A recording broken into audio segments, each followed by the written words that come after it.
कल हमने आपको बताया था कि जो मौजूदा संसद भवन अंग्रेजों की गुलामी का प्रतीक है, उसके उद्घाटन में जाने वाले पंडित मोतीलाल नेहरू के पुत्र पंडित जवाहरलाल नेहरू देश के प्रधानमंत्री बने।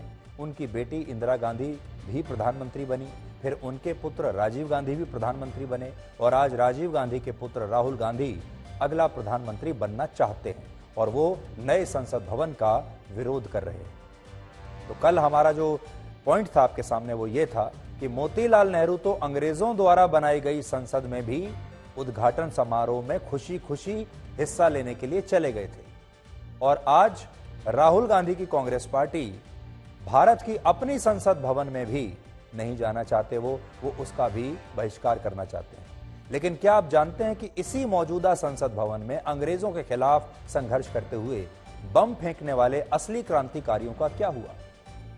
आज जिस संसद भवन को आप जानते हैं उसी के इतिहास के बारे में मैं आपको बता रहा हूं। मोतीलाल नेहरू तो इसके उद्घाटन समारोह में गए थे शामिल होने के लिए और उस जश्न में वो शामिल हुए थे, लेकिन उसके कुछ ही वर्षों के बाद शहीद आजम भगत सिंह और बटुकेश्वर दत्त ने इसी संसद भवन में बम फेंका था और भगत सिंह को 23 साल की उम्र में फांसी की सजा हो गई थी और उनके जो साथी थे बटुकेश्वर दत्त की यह स्थिति कर दी गई कि जिस आजाद भारत का वो सपना देखते थे उसी आजाद भारत में उन्हें एक मजदूर बनाकर रख दिया गया और उन्हें एक सिगरेट बनाने वाली कंपनी में मजदूरी करनी पड़ी।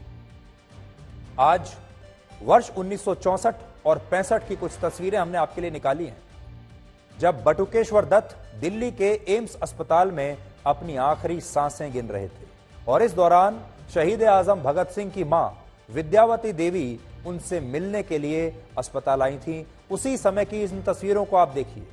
बिस्तर पर बटुकेश्वर दत्त अपनी आखिरी सांसें गिन रहे हैं और उनके साथ हैं शहीद आजम भगत सिंह की मां, जो उनका हाल चाल लेने के लिए उनके आखिरी समय में भी उनके साथ थी। उस समय शहीद भगत सिंह की मां ने बटुकेश्वर दत्त से कहा था कि एक बेटे को तो उन्होंने आजादी से पहले ही खो दिया और एक बेटे को उन्हें तब देखने के लिए आना पड़ रहा है जब वो इतना बीमार है और इतनी बुरी स्थिति में है। और ये कहते हुए तब भगत सिंह की मां आंसुओं से रोने लगी, उनकी आंखों में आंसू आ गए और इसके बाद बटुकेश्वर दत्त ने अपनी अंतिम इच्छा के रूप में, आप जानते हैं भगत सिंह की मां से क्या मांगा? बटुकेश्वर दत्त ने भगत सिंह की मां से कहा कि मेरी आखिरी इच्छा यह है कि मेरा अंतिम संस्कार पंजाब के उसी हुसैनी वाला गांव में किया जाए जहां उनके क्रांतिकारी साथी शहीद आजम भगत सिंह, सुखदेव और राजगुरु की समाधि है। सोचिए बटुकेश्वर दत्त किस मिट्टी के बने थे और वो कितने महान थे। लेकिन आजाद भारत में कई वर्षों तक उनके साथ ऐसा अन्याय हुआ जिसकी शायद आप आज कल्पना भी नहीं कर सकते। आज उनके बारे में कोई बात नहीं करना चाहता, इसीलिए उनकी कहानी मैं आज आपके सामने लेकर आया हूं। इनके बारे में भी सोचिए। ये भी स्वतंत्रता सेनानी थे। अपने अंतिम दिनों में बटुकेश्वर दत्त ने कहा था कि मैं सपने में भी नहीं सोच सकता था कि जिस दिल्ली में मैंने ये बम फेंका वहां एक अपाहिज की तरह मैं एक स्ट्रेचर पर लादा जाऊंगा।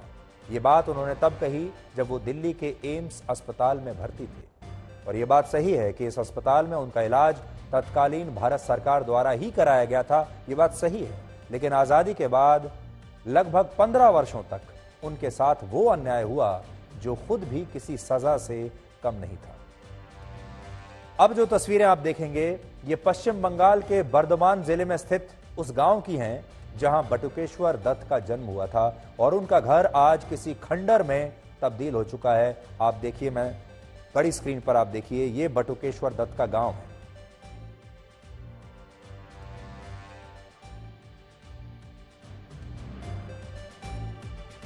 अब मैं आपको दो तस्वीर दिखाता हूं। एक तस्वीर प्रयागराज में स्थित उस आनंद भवन संग्रहालय की है जिसका निर्माण वर्ष 1930 में पंडित मोतीलाल नेहरू ने कराया था और वो 1927 में अंग्रेजों के बनाए संसद भवन के उद्घाटन समारोह में शामिल भी हुए थे। और दूसरी तस्वीर पश्चिम बंगाल में खंडर हो चुके उस घर की है जिसमें बटुकेश्वर दत्त का निधन हुआ था। तो ये जो अंतर है, ये अंतर दो स्वतंत्रता सेनानियों के बीच का आज आपको पता होना चाहिए।